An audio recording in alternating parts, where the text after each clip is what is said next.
everyone. So today I wanted to do a topic on autism strengths. So for the most part, like growing up throughout life, I wasn't entirely sure of like my strengths.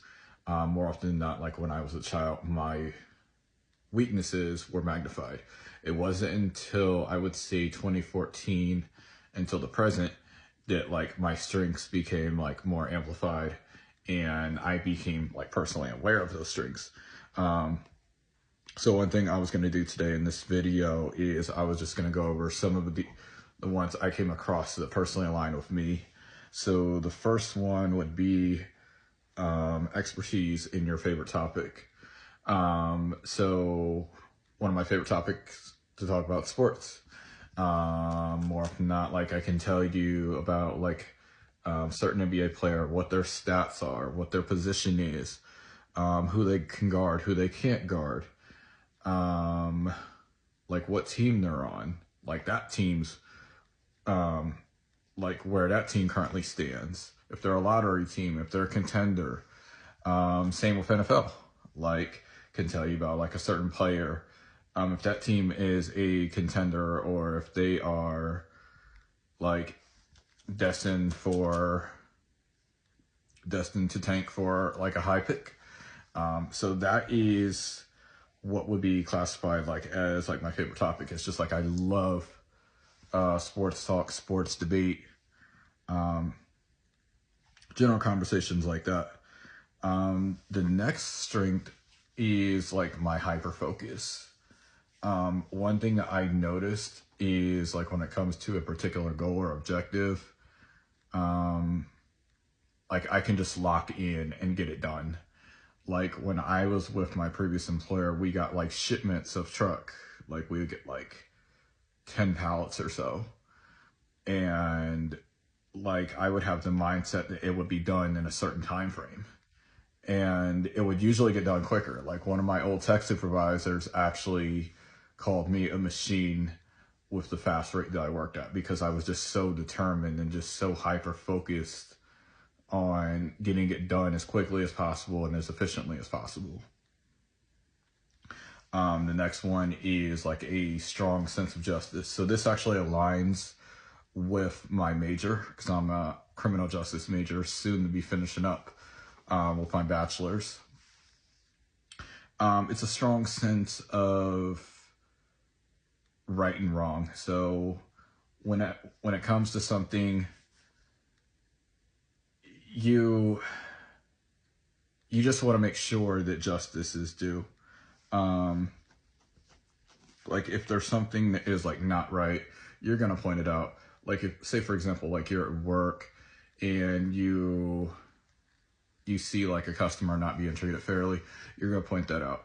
If you see a transaction where the customer was shorted an amount, you're gonna point that out. There were certain transactions that I had actually came across that other people had dealings in that I pointed out on numerous occasions that I didn't agree with, like the items in the transaction, because the customer did not request those items.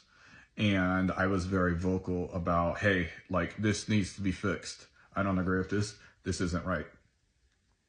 The customer did not ask for these items, therefore they shouldn't have paid for them. So that's just a strong sense of justice and doing right by the customer, being honest with the customer and highlighting, hey, this shouldn't have been included. So what I'm going to do is I'm going to go and work with them to get this removed because this isn't right. This isn't fair. I'm going to get this fixed for you. The next thing I would say would be attention to detail. I would say that like I have a very strong attention to detail when it comes to like analyzing certain things. You can notice like the smallest differences. This was like really big when I was like working on planograms, is because you can like step back and like look at different sections of it And the attention to detail is very important because you're going to be able to tell, like, hey, like maybe this might look better, or maybe this section needs a little bit of adjustment. So that's where that attention to detail comes in. But it's also the work as well outside of that. When it comes to like my university work, the attention to detail, like, hey, like maybe like when I'm, say for example, like a research paper, adding like extra parts that could complement like the main structure of the page, like adding extra details. Like one thing is like a source, like maybe potentially add in like some more extra sources to follow up on everything that I'm discussing. So that would be an extra attention to detail that would show my professor like the high level of engagement that I have with that particular topic.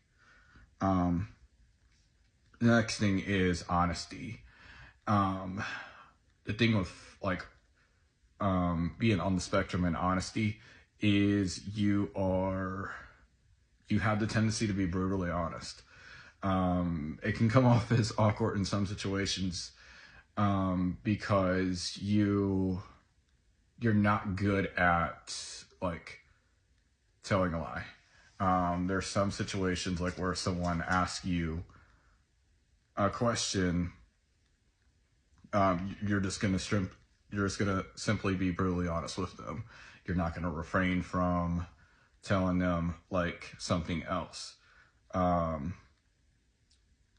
the thing with it is too is it's good to a certain extent because, like I said, this actually ties to what I was previously discussing with like some of the transactions I had seen at work.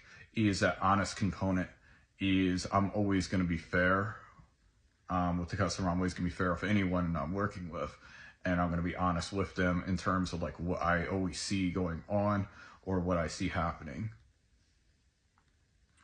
The next part I would say is less influenced by socially derived biases. One thing that I do is like I'm not like a majorly like media driven person. Like I will always do my own independent research. It's one thing that like my sister would notice about me is that like I just like I'll absorb pieces of content, but at the end of the day, like I'm just still going to do my own independent research, and there isn't like biases that could easily influence me. The next thing I would say would be memory. So the memory is like a really awesome component because you can, well, with the excellent memory, you can go back and you can like recall certain events. It's very beneficial. Well, it works in two regards because it's very beneficial in terms of like recalling like past experiences, because those experiences can help you like learn like for future tests, but they also can work against you in terms of like traumatic experiences as well. Because one thing I still like have ingrained in my head is the night that my mother passed away, because that's trapped up there because it is like it's long-term memory, like minute by minute, hour by hour. Like I can recall that in my head, and that's the part of the long-term memory that just it's like the bad comes with the good. So when you have the excellent memory, you're going to be able to recall like things in the past that were good, but also the bad is going to be in there with it as well. So that's a kind of like a mixed situation right there.